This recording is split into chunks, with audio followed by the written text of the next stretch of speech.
allons commencer maintenant ce temps de prédication et j'aimerais avec vous que nous puissions continuer à approfondir ensemble le thème de la prière.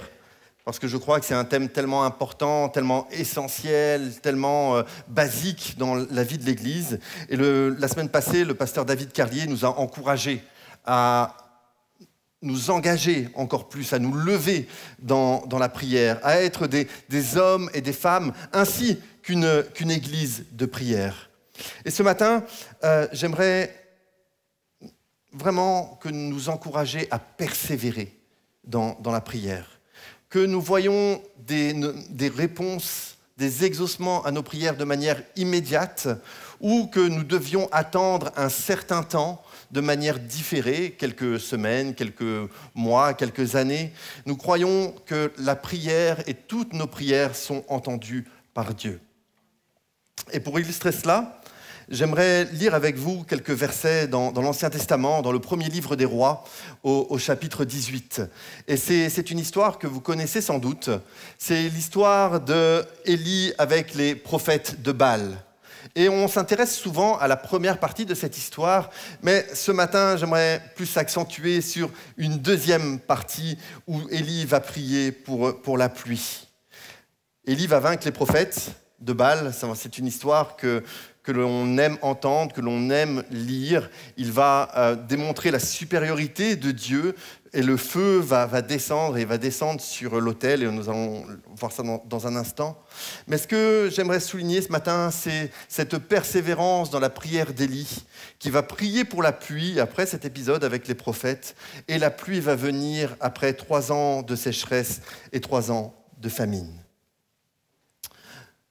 Donnons quelques mots de contexte qui sont importants pour nous ce matin, pour notre histoire. C'était une époque où le peuple d'Israël vivait un temps d'éloignement spirituel par rapport à Dieu. À la tête du peuple, il y avait le roi Akab et son épouse Jézabel. Ils étaient vraiment méchants. Et c'était sans doute les pires dirigeants de toute l'histoire d'Israël et du peuple, alors qu'ils en ont eu des mauvais dirigeants. Mais sans doute ceux-là étaient les pires. Et à cette époque-là, la nation tout entière avait décidé de se tourner vers Baal. Baal, c'était une divinité démoniaque très populaire dans la région de la Mésopotamie. Et quand Dieu va voir cela, il va susciter un prophète, le prophète Élie, qui va venir pour dénoncer non seulement la méchanceté des dirigeants de Akab et de Jézabel, mais aussi pour dénoncer cet éloignement, cette apostasie du peuple par rapport à l'Éternel. Et la première chose que Élie va faire, c'est qu'il va aller à la cour du roi Akab, et vous pouvez lire ça dans le chapitre 17, c'est le chapitre précédent, pour aller dire à Akab que Dieu allait retenir la pluie. Qu'il n'allait plus pleuvoir sur le pays pendant une durée indéterminée, comme Dieu l'avait promis dans le livre du Deutéronome, et on le lira dans un instant, ça aussi. Et Dieu avait promis cela, il avait promis que si l'Israël, le peuple, s'éloignait de lui, alors il retiendrait la pluie. Il refuserait que la pluie tombe sur le pays. Et vous le savez très bien que si la pluie ne tombe pas, ça a des effets sur toute la vie, en général, sur les récoltes, sur la nature, mais aussi sur les hommes et les femmes. Et donc, pendant 3 ans, il va y avoir un temps de sécheresse où la nourriture va manquer. Et donc, nous voyons cela, la pluie va s'arrêter pendant 3 ans. 3 ans sans une seule goutte, 3 ans sans pluie, 3 ans sans orage, ce qui va conduire à la famine. Alors c'est vrai que pour nous, c'est un peu difficile à imaginer 3 ans sans pluie. Nous sommes en Belgique. Déjà 3 jours sans pluie, on est content. Alors, imaginez 3 ans. Imaginez ce que ça peut être de ne pas avoir une goutte de pluie pendant 3 ans, 3 longues années. 3 longues années où le peuple devait chercher à trouver de la nourriture, chercher des moyens de de survivre, où les pluies devaient se tarir, où les rivières devaient être asséchées. Et même malgré cela, au bout de ces 3 années, le peuple n'est pas revenu vers Dieu. Le peuple a continué à s'enfoncer dans son idolâtrie avec Baal. Le peuple a continué son éloignement d'avec le Seigneur, l'Éternel. Alors Élie, au bout de 3 ans, va défier les prophètes de Baal. Il va les défier dans une sorte de bataille spirituelle au sommet du mont Carmel pour déterminer qui est le vrai Dieu. Et le test qu'il va donner, c'est simplement lequel Dieu va répondre à la prière. Ils vont, à la fois les prophètes de Baal et Élie, vont faire un autel, et la réponse pour démontrer sa supériorité, ça sera qui va faire tomber le feu sur l'autel.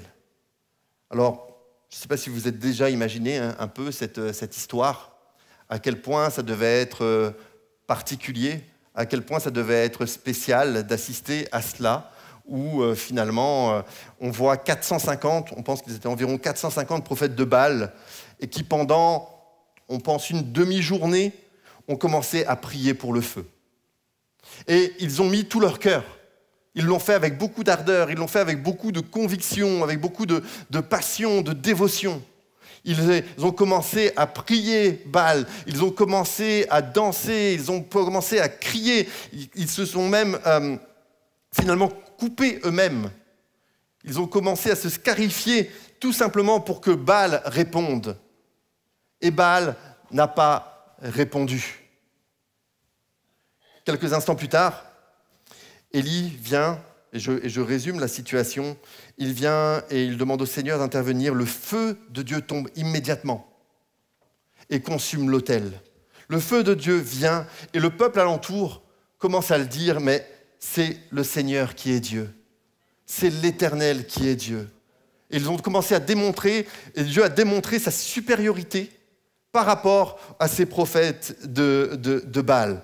Ensuite, Élie va égorger ces prophètes. C'est aussi une partie de l'histoire.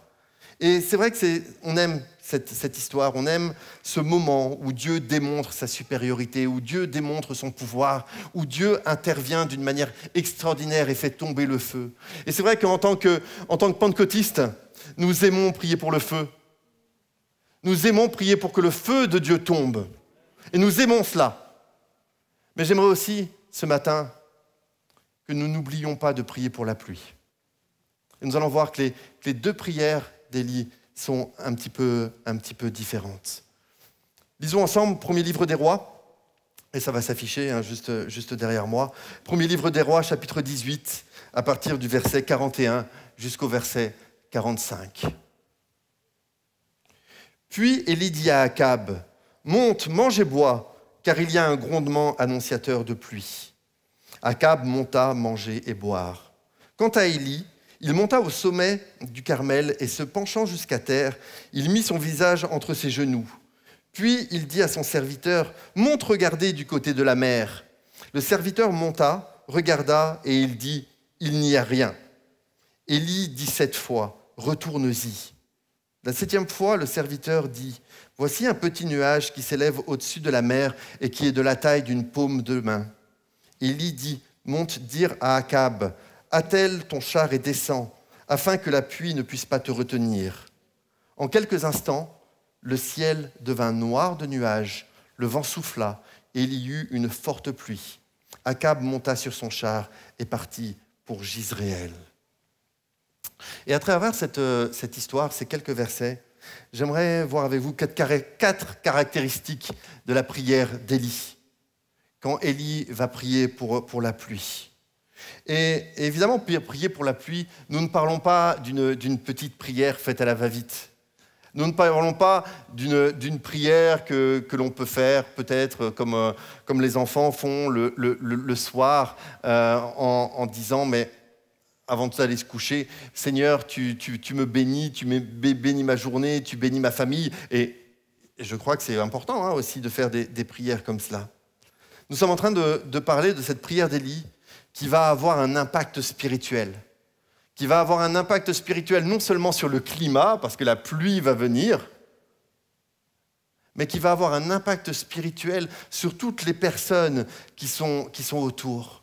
Et je crois que nous sommes appelés parfois à avoir des prières qui ont un impact sur ceux qui sont autour de nous.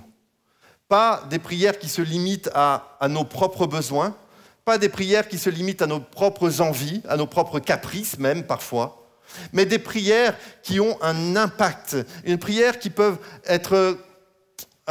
changer des vies, changer des destinées, faire la différence. Et c'est ça, je crois, à quoi nous sommes appelés en tant que fils et filles de Dieu, à avoir de ces prières qui font la différence. Des prières qui ont un impact, des prières que nous portons parfois longtemps dans nos vies, mais des prières qui peuvent amener quelque chose qui va changer l'atmosphère, qui va changer les réalités qui nous entourent. Et ce genre de prière, c'est ici et maintenant. Alors vous allez me dire, ce matin, mais je ne suis pas le prophète Élie. Et c'est une bonne chose, vous n'êtes pas le prophète Élie. Moi, des Élie, j'en connais qu'un. Je le connais même très bien. Je l'ai même engendré. Donc, pour ceux qui le savent, mon fils aîné s'appelle Élie. Mais vous allez peut-être me dire ce matin, mais je ne suis pas le prophète Élie. Et c'est une réalité. Nous ne sommes pas ce prophète de l'Ancien Testament, et c'est tant mieux, quelque part. Parce que dans l'épître de Jacques, au chapitre 5 et au verset 17, Jacques va prendre ce moment, va prendre cette situation exacte que l'on vient de lire pour nous dire « Vous êtes de la même nature que le prophète Élie ». Élie était un homme de la même nature que nous dit Jacques. Il a prié avec insistance pour qu'il ne pleuve pas et il n'est pas tombé de pluie sur la terre pendant 3 ans et 6 mois. Puis il a de nouveau prié et le ciel a donné de la pluie et la terre a produit son fruit. Et ce que Jacques est en train de nous dire ici, c'est qu'il n'y a pas de différence fondamentale entre le prophète Élie et ce que nous pouvons vivre aujourd'hui. Je pense vraiment que Élie, quand il se levait le matin, il faisait comme nous. Il enfilait son vêtement une manche à la fois. Il enfilait sa toge, son vêtement, je ne sais pas ce qu'il portait, une chose à la fois. Il se levait comme chacun d'entre nous. Il était de la même nature que nous. Et c'est quelque chose qui est tellement important. De ne pas croire que c'était un super prophète ou un Superman, mais que si nous prions les mêmes prières que lui, nous pouvons nous attendre aux mêmes résultats que lui. Et je crois que c'est important de nous en rendre compte. Nous ne sommes pas, quand nous lisons les histoires de l'Ancien Testament, nous ne sommes pas dans quelque chose qui est hors contexte pour nous. Mais Jacques nous dit, c'est pour vous et c'est pour aujourd'hui. C'est pour toi et c'est pour aujourd'hui. 4 caractéristiques de cette prière du prophète Élie. La première des choses, et je crois que c'est important, et nous sommes appelés à faire de même, c'est une prière qui est enracinée dans la parole de Dieu. Dans le livre du Deutéronome, au chapitre 11, et à partir du verset 14, il est dit « Si vous obéissez aux commandements que je vous prescris aujourd'hui, si vous aimez l'Éternel votre Dieu, et si vous le servez de tout votre cœur et de toute votre âme, je donnerai au moment voulu la pluie à votre pays, les premières et les dernières pluies. Et tu récolteras ton blé, ton vin nouveau et ton huile. Je mettrai aussi dans tes champs de l'herbe pour ton bétail et tu mangeras à satiété. Veillez bien sur vous-même. Ne vous laissez pas persuader dans votre cœur de vous détourner pour servir d'autres dieux et vous prosterner devant eux. La colère de l'Éternel s'enflammerait alors contre vous. Il fermerait le ciel et il n'y aurait pas de pluie. La terre ne donnerait plus ses produits et vous mourriez bien vite dans le bon pays que l'Éternel vous donne. Quand au chapitre 17, Élie va voir Akab et va lui dire « Il n'y aura plus de pluie », sa prière est basée sur la parole de Dieu, sur la promesse de Dieu. Quand il va retourner vers Akab en disant « Maintenant va venir la pluie », sa promesse est aussi basée, est aussi enracinée dans la parole de Dieu.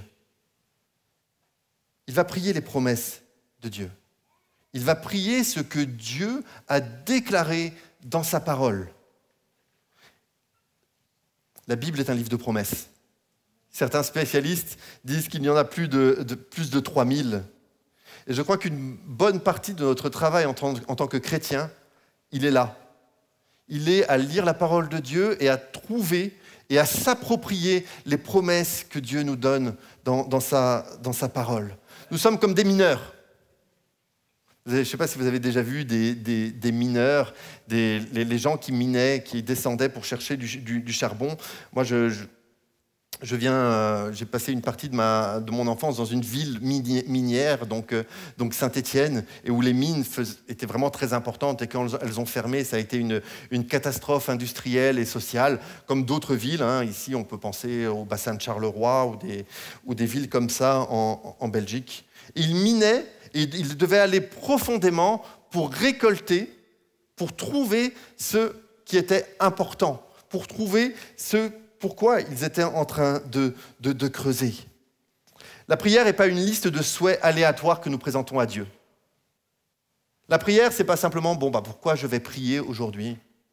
La prière, c'est découvrir ce que Dieu veut pour nous, qui il dit que nous sommes dans sa parole, et le rappeler dans nos prières à Dieu. Et dire « Voilà, Seigneur, ce que tu as promis. Voilà ce que je veux vivre. » Et d'où l'importance de connaître la parole de Dieu. Parce que sinon, nous prions n'importe quoi. Vraiment, parfois, si nous ne connaissons pas la parole de Dieu, nous prenons le risque de prier n'importe quoi, de prier nos propres envies. Si votre prière, c'est « Oh Seigneur, tu as promis que tu subviendrais à tous mes besoins. Seigneur, je veux un jet privé demain matin. »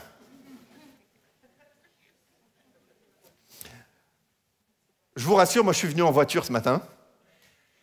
Une Citroën C4, très bien, mais est-ce que vous voyez ce que je veux vous dire ce matin? Vous voyez mon point.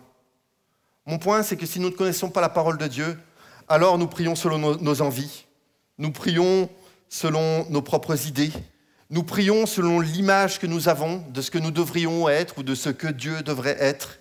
Nous prions par rapport à nos caprices, parfois. Alors que quand nous savons ce que Dieu a pour nous, alors nous pouvons prier. Nous pouvons prier avec assurance, mais nous pouvons dire « Voilà, Seigneur, ce que nous dit dans ta parole. Voilà, Seigneur, tu ne m'as pas promis un jet privé, mais tu m'as promis que je ne manquerai de rien. Voilà, Seigneur, tu n'as pas promis que tout irait bien, qu'il n'y aurait jamais de soucis, mais tu as promis que je ne serai jamais seul. » Et c'est ça aussi, cette différence. Et cette différence que fait Élie dans sa prière. Il y a des temps difficiles qui sont devant nous, j'en suis convaincu. Il y a des temps compliqués qui sont devant nous. Nous sentons, nous discernons que les temps de la fin se rapprochent.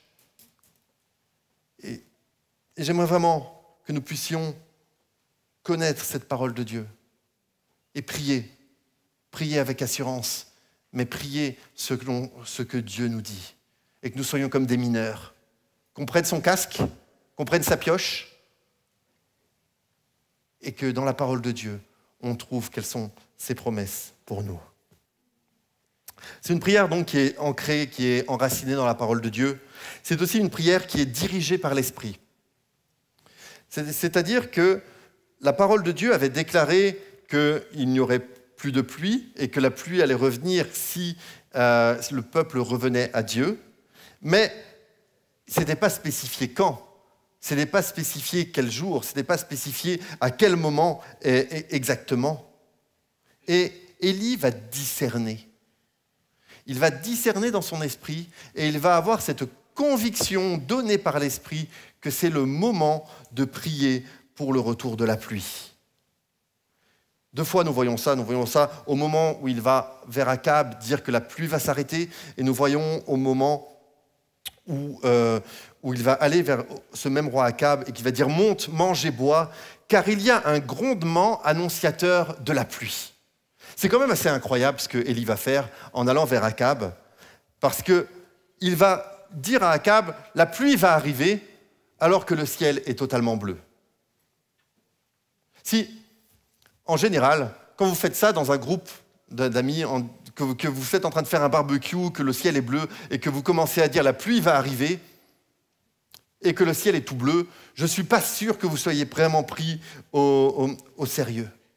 Mais Élie a discerné cela. Élie a discerné parce que l'Esprit lui avait parlé. Parce qu'il avait cette relation, cette communion avec le Saint-Esprit. Et il va prier. Et il va prier même si il ne voit rien. Et il va quand même dire au roi, même s'il ne voit rien, la pluie va arriver. La pluie va arriver parce que le Saint-Esprit lui avait parlé. Et encore une fois, ce matin, vous allez me dire, mais je ne suis pas Élie. Je n'ai pas ces révélations de la part du Seigneur. Je n'ai pas ces paroles qui peuvent venir dans mon cœur. Et je crois qu'on ne peut pas réfléchir comme ça, maintenant que le Saint-Esprit est venu. Maintenant que le Saint-Esprit est là dans nos vies. Dans Jean 15, il nous est dit « Je ne vous appelle plus serviteur, parce que le serviteur ne sait pas ce que fait son Seigneur. Mais je vous ai appelé ami, parce que je vous ai fait connaître tout ce que j'ai appris de mon Père. » Et la venue du Saint-Esprit nous permet de discerner, nous permet de voir les choses avant qu'elles arrivent, d'avoir ces certitudes avant que les choses ne se produisent, parce que Dieu veut nous parler. Et notre proximité avec Dieu détermine de ce que nous allons entendre. Notre relation avec Dieu va déterminer finalement les révélations que nous allons avoir. Et c'est important. Depuis quand tu ne t'es pas dit « Ah là, j'ai une conviction du Saint-Esprit » ? Depuis quand tu ne t'es pas dit « Ah là, le Saint-Esprit me dit qu'il faut prier de cette manière-là » ? Parce que c'est important. Et parce que c'est quelque chose qui est disponible et qui est pour tous les chrétiens. Et si le Saint-Esprit ne te révèle pas rien, alors je crois qu'il y a un malaise spirituel. Vraiment. Et je veux pas mettre de fardeau et de poids sur qui que ce soit ce matin. Mais si le Saint-Esprit ne te révèle rien, si tu n'es pas guidé par le Saint-Esprit, alors il y a quelque chose peut-être à régler dans ta vie spirituelle. Dans Romains 8, il nous est dit « De même aussi l'Esprit nous aide dans notre faiblesse, car nous ne savons pas ce qu'il convient de demander dans nos prières. » Nous avons besoin d'être guidés par l'Esprit de Dieu. Juste un petit exemple. Il y a quelque temps, ça fait un certain temps, ça fait 7 ans maintenant, nous avons dû changer de maison. Donc nous avons déménagé. Et il s'est passé quelque chose d'assez particulier. Donc on cherchait une maison pour tous ceux qui l'ont déjà fait. Donc vous êtes un peu à l'affût des différentes propositions qu'il peut y avoir. Vous allez sur les sites internet bien connus. Je veux pas les citer, etc., etc. Et puis un jour, donc mon épouse Sophie m'envoie un lien d'une maison et elle dit ben voilà. Il y a quelque chose de particulier avec cette maison. T'en rappelles ? Ok, donc elle témoigne que mon histoire est vraie. Et donc elle vient, il y a quelque chose avec cette maison. Alors moi je la regarde un petit peu, je regarde un petit peu le budget, et puis on appelle au numéro, et puis l'agent immobilier dit non, je suis malade, je peux pas vous faire visiter maintenant, je peux vous faire visiter que la semaine prochaine. Alors je me disais bon, on va peut-être chercher autre chose ou quoi que ce soit, et Sophie me disait non, il faut continuer, et donc Sophie a appelé cet agent immobilier, et pour avoir un rendez-vous pour cette maison. Et donc, on arrive, on est la première visite, parce que Sophie l'a talonné, hein, ça c'est clair, elle ne l'a pas laissé tomber. Et cette maison, c'est aujourd'hui la maison dans laquelle nous habitons. je crois que le Seigneur, l'Esprit de Dieu veut diriger dans nos vies. L'Esprit de Dieu veut nous parler, même dans les plus petites choses, même dans les choses qui peuvent nous sembler futiles. L'Esprit de Dieu nous parle et il nous dit comment prier. Quel est le bon moment pour prier? Comment prier? C'est une prière persévérante que Élie va faire. Il a dû prier 7 fois avant de voir un petit exaucement à la prière ou quelque chose qui peut nous sembler petit. Et c'est là aussi quelque chose de très important. Parfois, nous prions Dieu une fois et le feu tombe. Et merci Seigneur pour cela. Parfois, nous prions une fois et le feu tombe, comme avec Élie et les prophètes de Baal. Mais parfois, nous devrons prier 7 fois pour voir un exaucement de la part du Seigneur.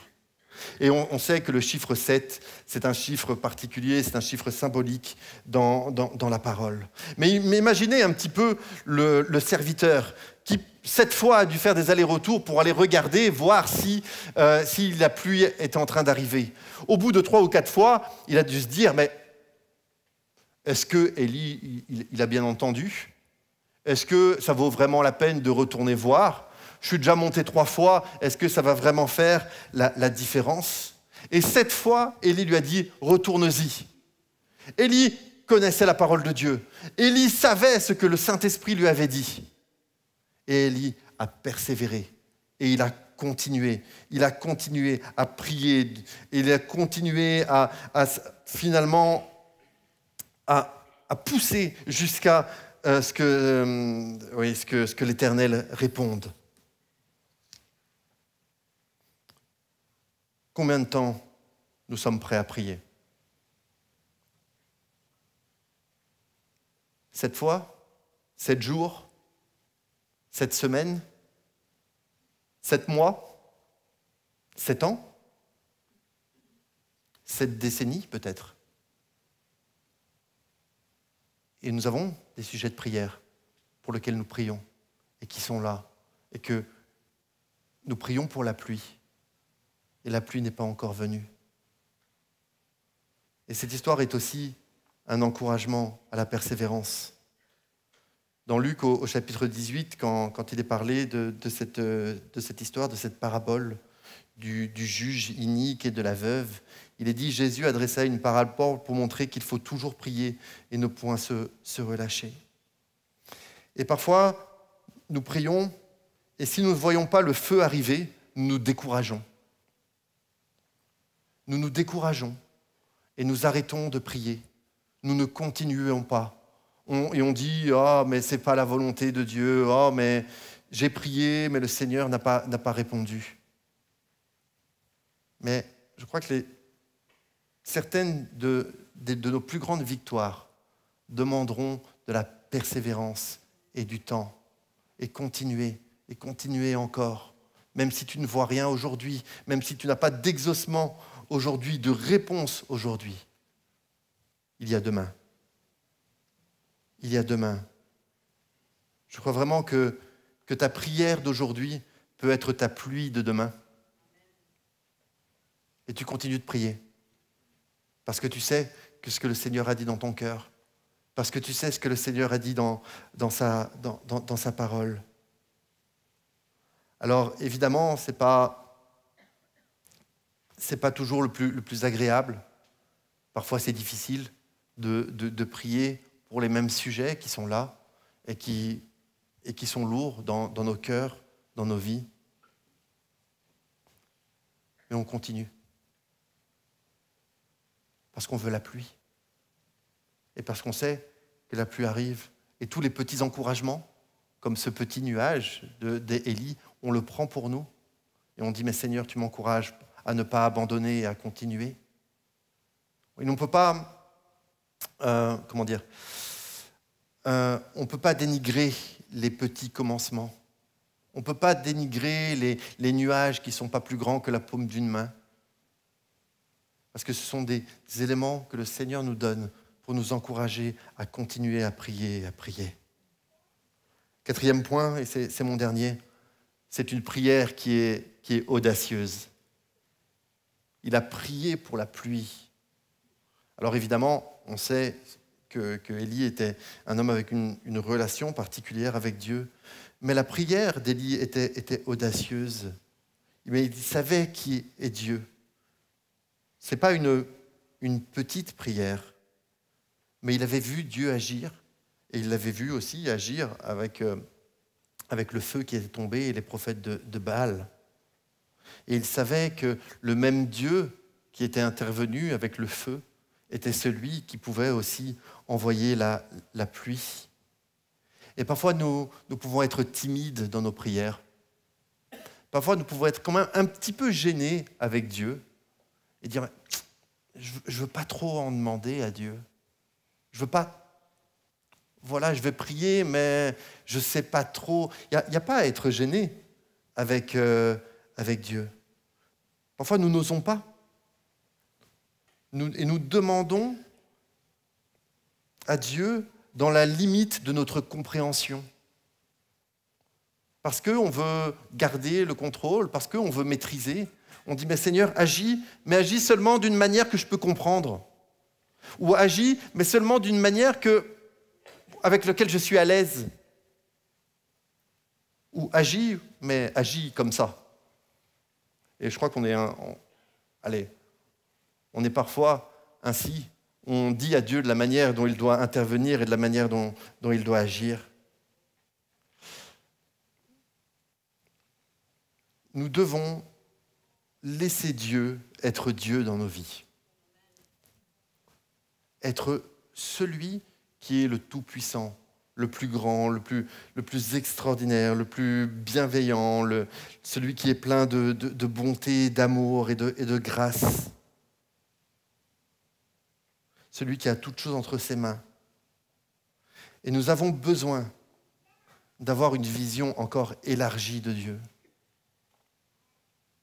Parce que plus notre vision de Dieu s'ouvre, plus notre prière peut être audacieuse et peut être extraordinaire. Quand nous avons acheté notre maison, la prochaine fois je mettrai des images. Voilà. C'est une expérience qui m'a marqué, hein, donc c'est bien. On regardait un petit peu, comme tout le monde, hein, quand vous achetez une maison, vous regardez votre budget et vous regardez ce que vous pouvez avoir. Et puis vous regardez votre budget, et puis vous regardez peut-être un peu moins que ce que vous aimeriez, et puis voilà, vous comprenez un petit peu comment c'est. Et ce qui est étonnant, c'est que dans cette histoire, dans cette maison, pour cette maison, il y a eu, et c'est Sophie, donc je veux encore, je ne veux pas la mettre mal à l'aise, hein, donc elle n'est pas lui dire à la fin, oh mais tu es une femme de foi ou quoi que ce soit, mais c'est la réalité, mais voilà. Elle est arrivée en priant sur des choses vraiment spécifiques. En disant avec je veux tel nombre de chambres, avec un petit jardin, dans quel prix, etc. Mais aussi en disant moi j'aimerais bien avoir un escalier en bois. Elle disait ça. Et c'est assez étonnant parce que la première chose qu'on a vue en rentrant dans cette maison, c'est effectivement notre escalier en bois. Je crois que parfois nous avons besoin d'être audacieux dans nos prières et de dire « Seigneur, tu connais mes besoins. Seigneur, tu sais, tu nous connais. Tu sais ce que tu as promis aussi dans ta parole. »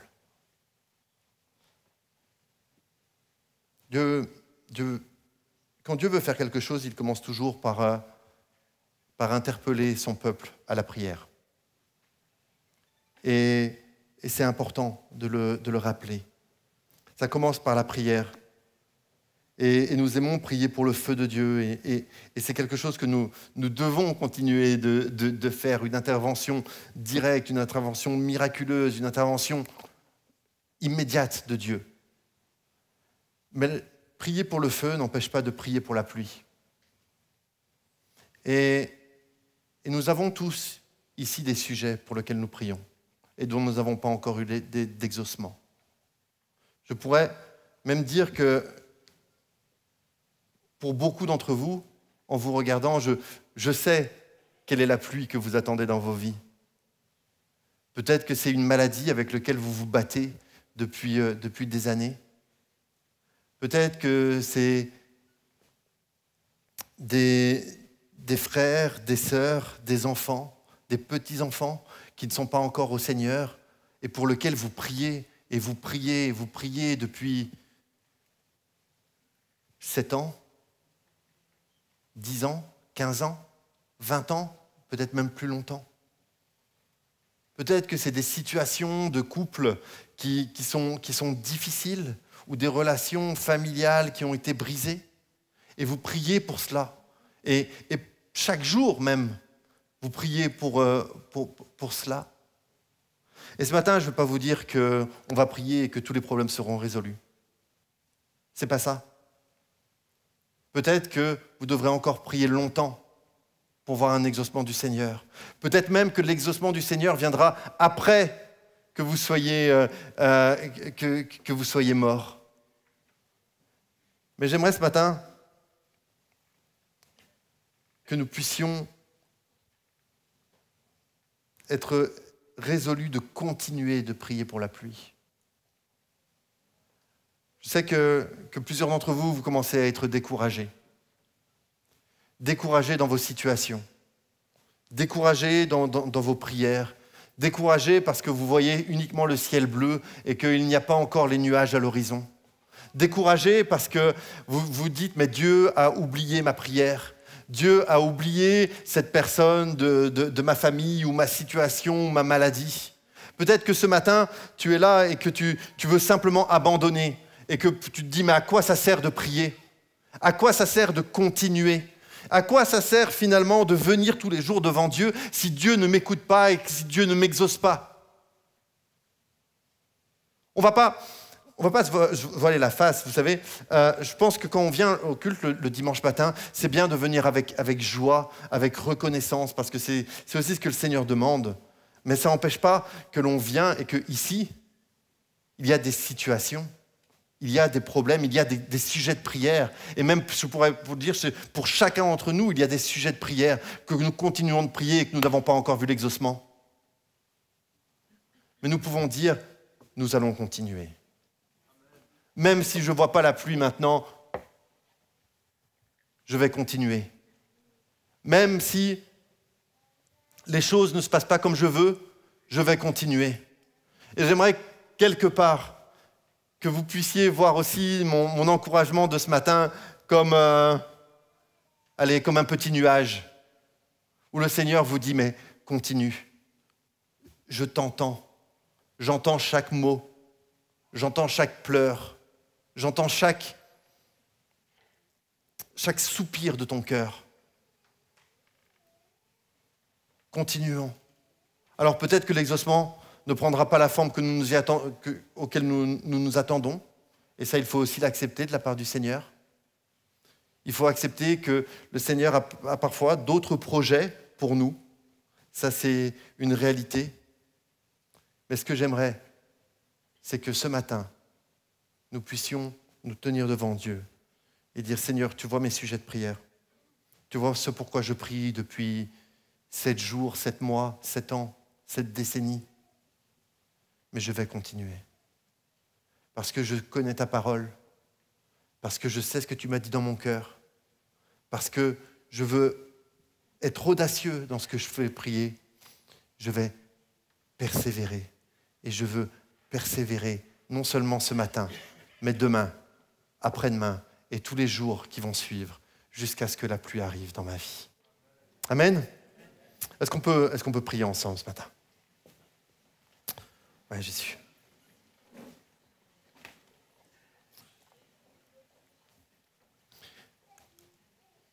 Ce matin, j'aimerais particulièrement m'adresser aux personnes qui qui sont découragés.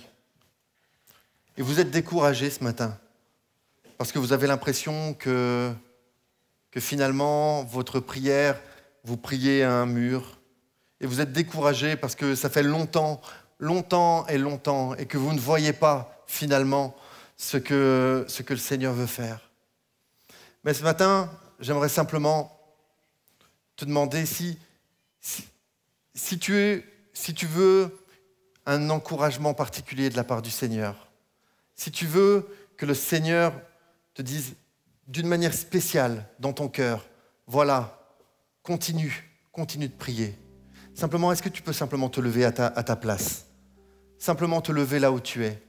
Simplement, comme quelque part dire, mais Seigneur, tu vois ma situation. Seigneur, tu vois mon besoin. Seigneur, tu vois peut-être ma fatigue. Tu vois, Seigneur, ma difficulté. Et nous allons prier au Seigneur ensemble. On ne va pas faire une prière magique ce matin. On ne va pas faire une prière magique. Je ne vais pas vous dire, hop, tout va être réglé d'un claquement de doigts. Mais ce matin,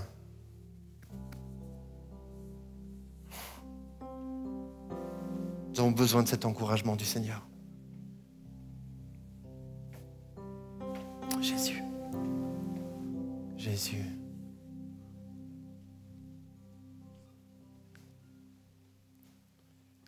Seigneur, tu nous vois tous ce matin. Nous sommes là devant toi sans faux semblant, sans orgueil. Nous venons simplement vers toi en disant, mais nous avons besoin de toi, Seigneur.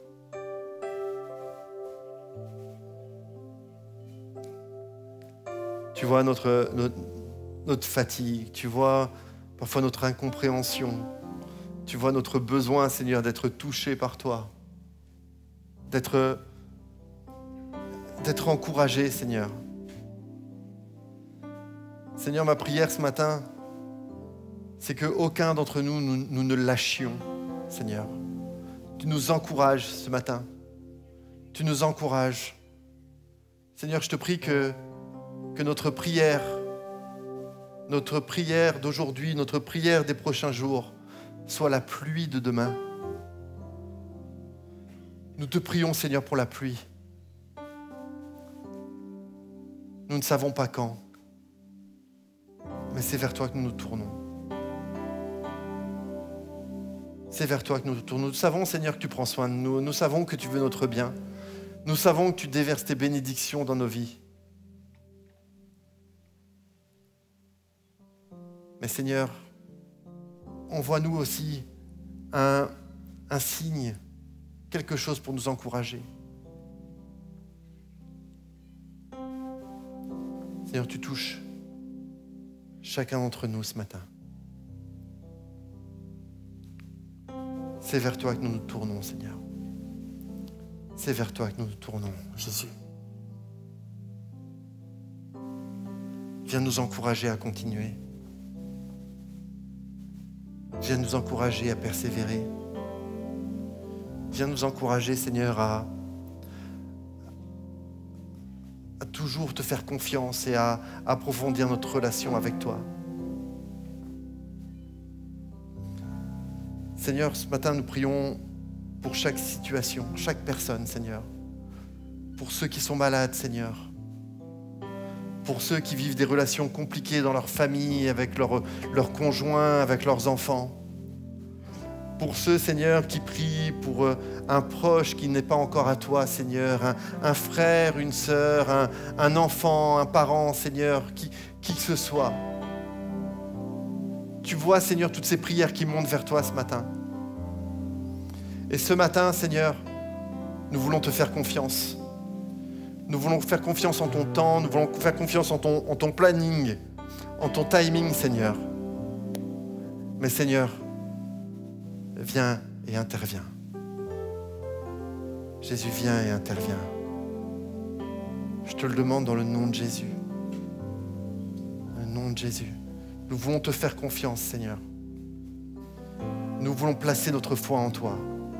Et même si nous ne le voyons pas maintenant, nous savons que tu agis, nous savons que tu es à l'œuvre. Seigneur, merci. Seigneur, je te prie pour des témoignages qui fleurissent dans notre Église. Des témoignages de vie changée, des témoignages de guérison, des témoignages de situations transformées. Seigneur, tu agis ce matin. Nous te le demandons dans le nom de Jésus. Amen.